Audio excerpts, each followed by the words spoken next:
makbul konumda olacağına dair hadis-i şerifler de var. Peygamberimizin de bu tavsiyesine uyarak evlenmiyorum. Çünkü cihada, tebliğe, İslam'ı yaymaya çok vakte ihtiyacım var. Evlilik benim vaktimi alacak bir şey. En fait, c'est vrai, il est célibataire. Son maître à penser, c'est Saïd Nursi.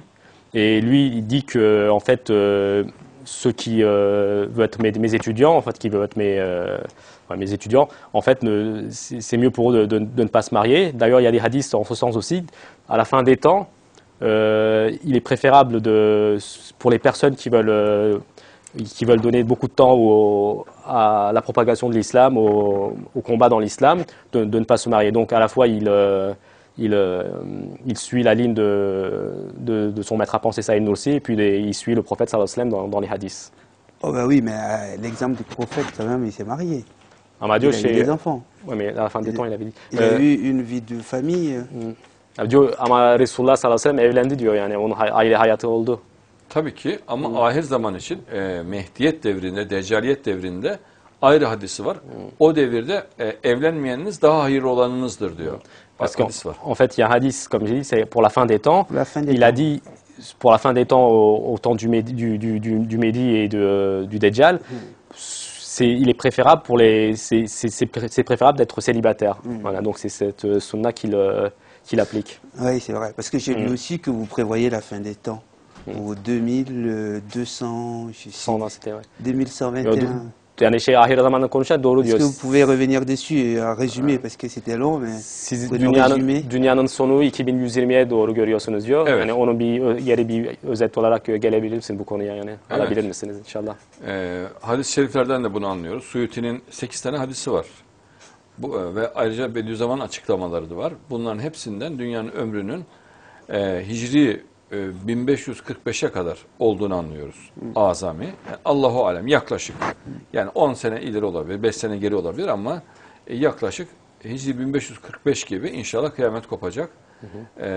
Ve bu yüzyılda da İslam dünyaya hakim olacak. Yani Hicri 1400 ile 1500 arasında. Başka da bir vakit yok. Museviler de aynı görüşte, Müslümanlar da aynı görüşte. Zaten bütün ehli sünnet ulemasının ortak fikridir bu. Yani ortak düşüncesidir. Yani kainatın ömrünün 7000 yıl olması, yani 7000 yıllık bir takvimi esas alan bir açıklama vardır, hadis vardır Peygamberimizin. Bunun 5600 yılı geçti diyor Peygamberimiz. Bu 7000 yılın 5600 yılı geçti. O zaman Hicri 1400 ile 1500 arasında başka bir vakit kalmıyor. Yani biz şimdi 1431'deyiz. En fazla Hicri 1500'e kadar ümmetin icabet ömrü. Said Nursi de 1506'dan sonra bozulma olacak zaten diyor. 1545'te de kıyamet kopacak diyor. Dolayısıyla bir insan ömrü kadar bir vakit var şu an kıyamete. İnşallah. İnşallah. Alors, il dit que d'après les hadiths du prophète sallallahu alayhi wa sallam, les hadiths de Suyuti, donc qui est connu, c'est un imam de hadith, de Saïd Nursi, tous sont d'accord pour dire qu'à peu près ça sera vers 1545 de l'Hégire, le jour du jugement en fait. Pas le jour du jugement, mais la fin des temps. À peu près à 10 ans ou à 10 ans près. Il y a une autre chose aussi, c'est que ce siècle dans lequel nous vivons, l'islam va régner en maître sur le monde. Donc ça c'est... Alors, et tout le monde est d'accord, les musulmans, les juifs et les chrétiens aussi, donc ils sont d'accord pour dire que la fin des temps est proche et que que la fin des temps est proche. Il y a un hadith du prophète Mohammed sallallahu alayhi wa sallam qui dit que à peu près donc le niveau de vie de l'humanité est de 7000 ans. Donc 5600 ans sont passés, c'est lui-même qui le dit, et depuis l'Hégire, donc il y a 1400 ans qui sont passés, donc il n'y a pas de temps pour mettre tout non seulement le règne de l'islam et la fin des temps, qu'en fait il y a que ce siècle pour tout faire dedans quoi en fait. Et après l'an 1506 de l'Hégire, il va y avoir une dégradation de l'islam, donc qui sera au sommet donc, et jusqu'à 1545, donc ça sera probablement la fin des temps. Est-ce que vous comprenez que ça puisse faire peur aux gens? Yani bu insanlara korku verebilir diye anlıyor musunuz, yani onu düşünebiliyor musunuz? Yok, kıyamet bir nimettir Müslümanlar için. Non, il dit la fin des temps, quoi, c'est un bienfait pour les êtres humains. Pardon? la fin des temps, c'est un bienfait pour les êtres humains. Quoi. Quoi c'était un bienfait? Le jour du jugement. Quoi. Niye nimettir diyor. Çünkü artık cennet ve cehennem netleşmiş oluyor. Yani netleşmiş derken cennetlikler ve cehennemlikler yerlerini almış oluyor. Adalet yerini bulmuş oluyor. Ve ikinci hayat başlamış oluyor. Yani cennet hayatı başlamış oluyor. Dolayısıyla da küfür ve ehli derelette cehennemde olmuş oluyor. Allah'a isyan edenlerden intikam alınmış oluyor. Bu Müslümanlar için bir nimettir. Il dit parce que quand ça sera après le jugement, donc le paradis et l'enfer vont se préciser pour tout le monde. Les gens, les mécroyants, les non-croyants qui ils vont trouver leur place puisqu'ils vont aller en enfer. Il y aura la justice l'équité aussi qui va trouver sa place, quoi, la justice qui va être établie. D'accord. Donc c'est un bienfait pour. Moi j'ai dit que ça fait peur en m'inspirant un peu du milieu où je vis en France, parce que je vois par exemple que après avoir reçu l'Atlas de la création, il y a eu le débat qui a été créé autour de ce livre, a été porté à l'Union européenne, qui a constitué une commission et qui a clairement qualifié ce livre de dangereux. Ouais. Korkutuyor diyor çünkü siz yaratılış atlaşı gönderdikten sonra Avrupa Birliği yani bir toplantı yaptı, komisyon yaptılar ve sizin bu kitabını tehlikeli olarak işaretlediler. İşte tehlikeli ne demektir bu? Darwinizmin bittiğini Avrupa Birliği Komisyonu tasdik etmiş oldu. Çünkü bir kitaptan Avrupa Birliği Komisyonu korkuyor ve yasaklıyorsa o mutlak doğrudur ve mutlak gerçektir. İnsanlar gerçekten korkarlar genelinde, bir kısım insanlar. Onlar da gerçeklerden korkmuşlardır ama korkunun ecele bir faydası olmaz derler. Evet. Nitekim de Darwinizmin eceli gelmişti ve Allah bizi vesile etti. Darwinizmi yeryüzünden yok edecek bilgiyle Allah bizi donattı. Hiç bilmedikleri, aklına gelmeyen bilgileri biz onlara sunduk ve böylece Darwinizm yerle bir oldu. Mesela bir proteinin meydana gelmesi için bir başka proteine ihtiyaç olduğunu bilmiyordu Avrupa Birliği. Yani proteinin meydana gelmesinin imkansız olduğunu biz gösterdik, anlattık onlara. Darwin'in dediği tarzda bir ara fosilin olmadığını, tek bir tane ara fosilin olmadığını biz gösterdik. Hatta ben 10 trilyon vereceğim dedim bir ara fosil getirene. Yani Darwin'in dediği tarzda.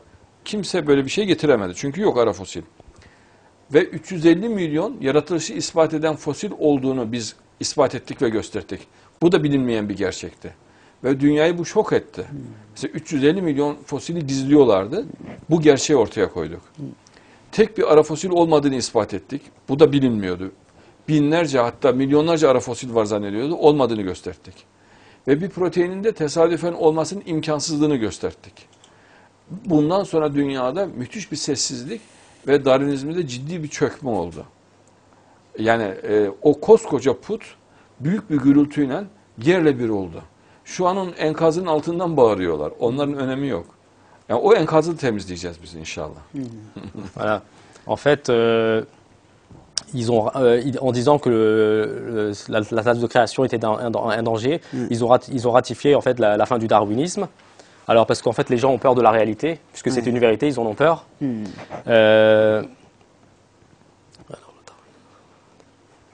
Là, en fait, nous vivons donc les derniers instants du darwinisme.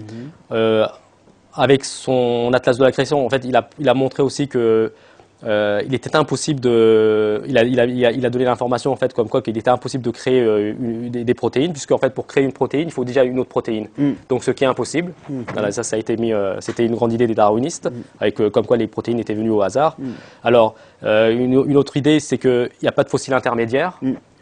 Donc, ce qui prouve bien que le darwinisme n'est pas valable.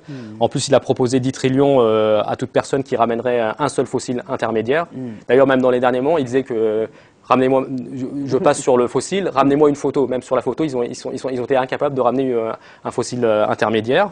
Donc, en plus, il a mis à l'ordre du jour comme quoi il y avait 350 millions de fossiles. Et les gens ne savaient pas ça aussi. Il y a 350 millions qui prouvent la création. Et tout ça prouve que, en fait, tout ça aboutit à la démolition du darwinisme.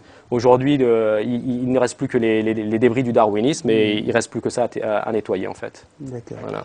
Je vois aussi, enfin, en tant qu'intellectuel, je sais aussi, par ce que j'ai lu, que vous vous intéressez à l'actualité internationale, à tout ce qui se passe en Palestine, tout ce qui se passe en France aussi. Est-ce que vous vous intéressez à ce qui se passe en France autour de la présence musulmane? Yani sizi bir entelektüel görerek yani baktı ki yani siz dünyada olaylara da ilginizi çekiyormuşsunuz. Yani Fransa'yla ilgileniyor musunuz? Yani neler oluyor Fransa'da? Tabii yakından takıyoruz. Yani Fransız basınında bizle ilgili yüzlerce haber çıktı. Yani dünya basında da 5000'in üzerinde haber çıktı. Hepsi panik haberler. Yani Darwinizmin yıkılmasından kaynaklanan o korku ve kabusu ifade eden izahlarla dolu. Bunu bizim internet sitemize girenler görebilir. harunyahya.net internet sitesine girenler yahut harunyahya.com, harunyahya.org sitelerine girenler göreceklerdir. Darwinizmin bu tarzda kolay bir metotla, kolay delillerle, açık delillerle bir anda böyle yerle bir olması bütün dünyada şok meydana getirdi. Hiç ummuyorlardı. Yani bunu dev, yıkılmaz bir kale gibi görüyorlardı. Hafif bir rüzgar esmesiyle yerle bir oldular. Yani bunların bir kağıttan kale oluşturduklarını dünyaya gösterdik. Şu an utanç içindeler ve başları yere eğik. Evet. En fait, il suit de près ce qui se passe en France et en fait suite à ces efforts, en fait, il y a eu plus de 5000 nouvelles en France avec des effets de panique. Et d'ailleurs, vous pouvez suivre toutes ces informations sur son site ou sur ses sites, quoi, en fait, sur harunyahya.net, .org et .com, avec des preuves faciles. Il a réduit à rien le darwinisme. Et en fait, c'était un petit vent, et il compare ça à un petit vent qui a réduit un énorme château de cartes, en fait, quoi, avec un tout petit vent, il a fait tomber tout l'édifice. Voilà. En France, aujourd'hui, il y a beaucoup de musulmans. Hein. Il y a à peu près 5 à 6 millions de musulmans. Est-ce qu'il a des contacts avec ceux-là? Yani diyor Fransa'da çok Müslüman var, yani 5-6 milyon kadar Müslüman var Fransa'da. Bunlarla irtibatınız var mı? Bir şey Tabii sürekli internet bağlantısındayız. Il est en contact permanent avec ces gens par le biais d'Internet. Bizzat gelenler de oluyor. Et il y a des personnes qui viennent le voir personnellement aussi en personne. D'accord, de France à Istanbul. Fransa'dan İstanbul'a geliyorlar. Yes. Ouais, evet. Oui. Oui. Vous parlez que turc, vous parlez pas français, vous parlez pas une autre langue. Diyor Türkçe konuşuyorsunuz ve Fransızca konuşmuyor musunuz veya başka bir dil konuşmuyor musunuz? Est-ce que vous avez un passeport? Pasaportunuz var mı diyor. Pasaportum hiç olmadı. Yani, il n'a jamais eu de passeport. Pourquoi? Niye? Yurt dışına çıkmayı hiç düşünmedim. Il n'a jamais pensé à partir à l'étranger. Çünkü İstanbul benim için çok önemli. Istanbul, c'est très important pour lui. Buradaki mücadele çok hayati. Le combat ici est très vivant. Ouais. İnşallah. C'est-à-dire? Il est très vivant, vital, quoi, en fait. Ouais. C'est-à-dire que Ne demek istiyorsunuz yani diyor. c'est parce que à Istanbul, il y a une histoire islamique. Aujourd'hui, la majorité de la population est musulmane. On peut dire que le combat est facile. Yani diyor Pour un şimdi musulman, pour un leader musulman. İstanbul bir tarihi var diyor. Yani İslam tarihi var. Halkın çoğu Müslüman diyor. Yani mücadele kolay diyor yani. Öyle görüyor yani. Tabii ki kolay. Allah kolaylaştırıyor. Ama kolay olsa Müslümanlar böyle paramparça ve perişan olmazlardı. Irak'ta böyle kan revan içinde kalmazlardı. Filistin'de, Afganistan'da böyle değil mi? Şiddetli azap çeken, şiddetli sefil perişan hale gelen bir konumda olmazlardı.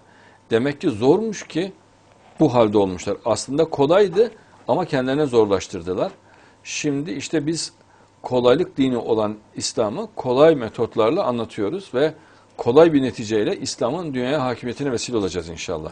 Burada bütün mesele vicdanı kullanmakta ve samimi olmaktadır. En fait, il dit oui, c'est facile comme vous dites, mais comme c'est facile, c'est Allah qui rend ces choses faciles. Et c'est pour ça qu'on voit le sang qui coule en Irak, les problèmes en Palestine, en Afghanistan. En fait, ce qui veut dire, c'est que c'était facile, mais ça a été rendu difficile. Et en fait, son combat, c'est de rendre à nouveau les choses faciles. Donc c'est pour ça qu'il combat. Et qui sont, oui, Voilà. qui sont ses adversaires dans ce combat? Karşıdaki adamlar, yani karşıdaki adamlarınız kim yani bu mücadelede? Deccaliyet ve Darwinizm de tabii yani dünyada dev put olan, yani